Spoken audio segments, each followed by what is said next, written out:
Um, I'd like to express my appreciation for Vivekananda Foundation, for Tokyo Foundation, and Buddhist International Federation, and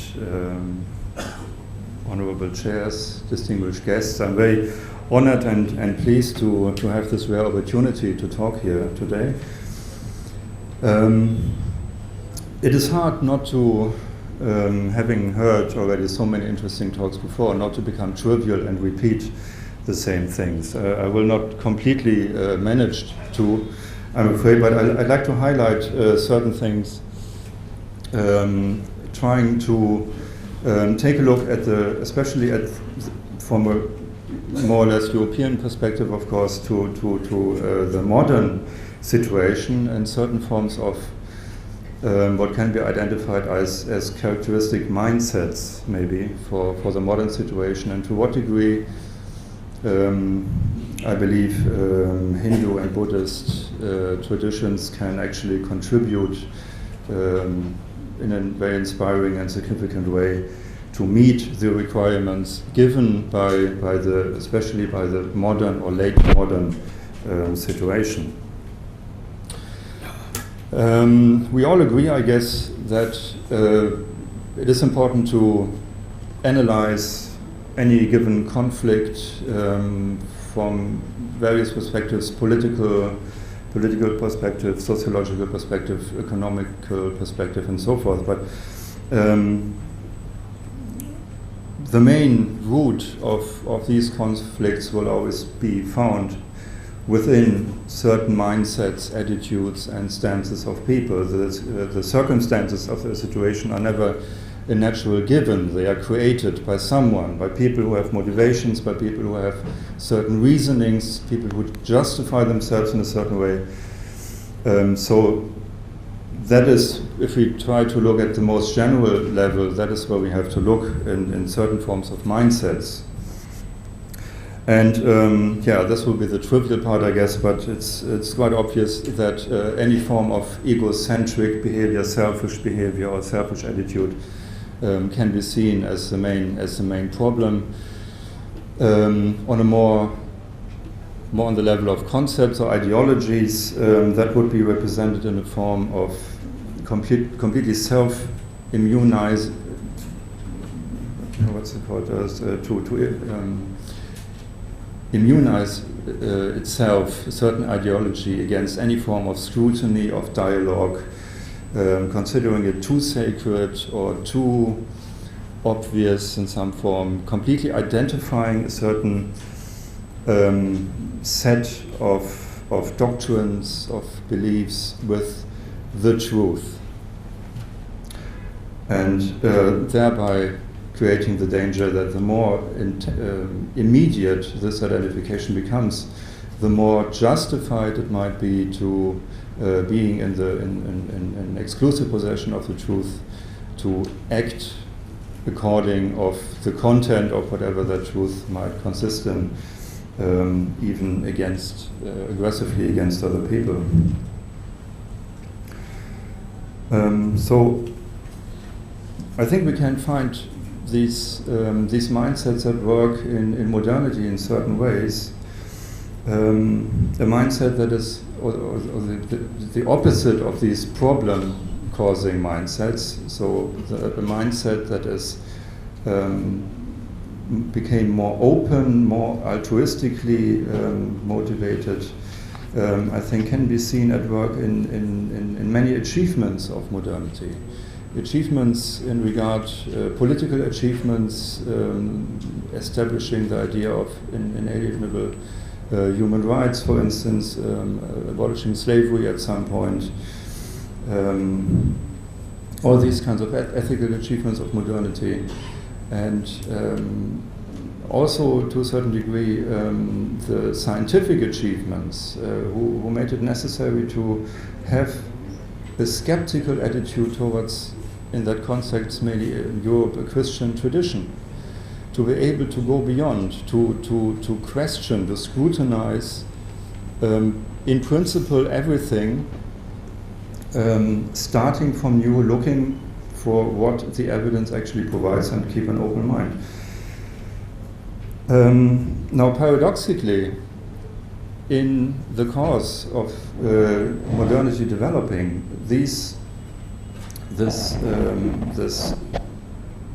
scrutinizing attitude and skeptic attitude that led, I believe, to many achievements of modernity. At the same time, or paradoxically, the more knowledge that was gained, more knowledge about the natures of the laws of nature, about the universe in microscopic and macroscopic dimensions, about the human nature and so forth, the broader the horizon of knowledge became, this did not correspond to a similar way growing feeling of certainty, of a feeling of knowing more, but at the same time be more sure about that knowledge, or be more secure, have a more secure orientation in our own world.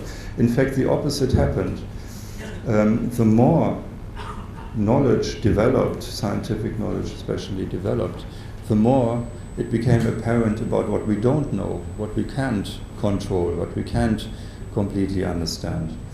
And especially in the last 50 years, you have developments, or in physics developments like quantum theory and chaos theory. So we basically, on a scientific level, know, even if we know the basic laws, we understand that most of the world consists in chaotic systems that cannot be safe predictions about the development of society, about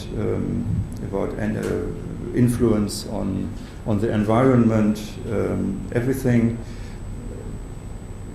develops in a way that is not completely predictable, and this becomes more and more apparent.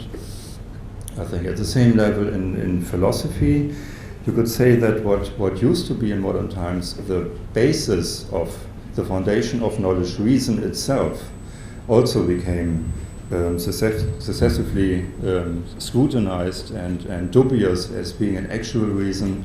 Romanticism in the late 18th and 19th century already started to point out how important that human beings are not just rational beings, but very much driven by emotions.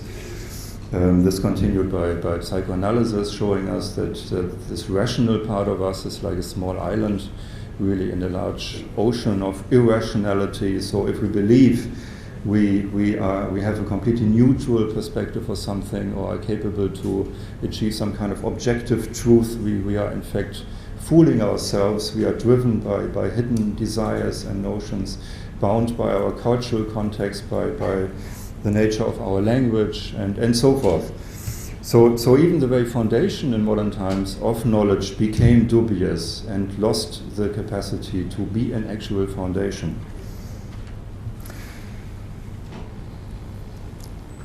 So I believe many negative elements in modernity can be understood to some degree by pointing out this aspect of modernity not just being a time and a development of having more knowledge, but at the same time of being deprived of something, of being deprived, feeling the loss of a kind of feeling to be in a world we can more or less understand, we can more or less we know what's going on, like in a traditional Christian worldview, for instance, where people were assured that humankind exists the universe was created by a benevolent God, therefore functions according to divine laws. If you know these laws, you can adapt, you can achieve salvation for yourself, and so forth, and humankind and individual life has a purpose in this worldview. In the modern worldview, we live in an indifferent, vast universe where humankind is subject to random events. Basically, the very existence is a random event of humankind, and there is nothing that provides inherent guidance. or any kind of absolute certainty or anything to hold on for self-assurance. And I think many negative elements can be in developments in modernity can be interpreted as a reaction to this problem of being deprived of a feeling of security, insurity, purpose and meaning for life. For instance, the political developments that led to communist and fascist regimes, absolutist, on the level of politics, of political ideologies, to regain a kind of absolute insurance, absolute certainty, and then creating rigid political systems, or directly opposing the secular aspects of modernity, also in religious fundamentalism, extremism of various kinds. Also to have this certain mindset, a system where again you find regained a feeling of assurance, to have simple answers, clear answers to complex situations. So what would be required is to especially in this light of these elements of the modern or late modern situation, the loss of absolute security, absolute insurance, everything being in flux to a certain degree, and even physics and natural science showing us that in contrast to classical physics that made the universe appear like a clockwork, where everything is neatly at its place. Also, today's science shows us a world that is chaotic and unpredictable.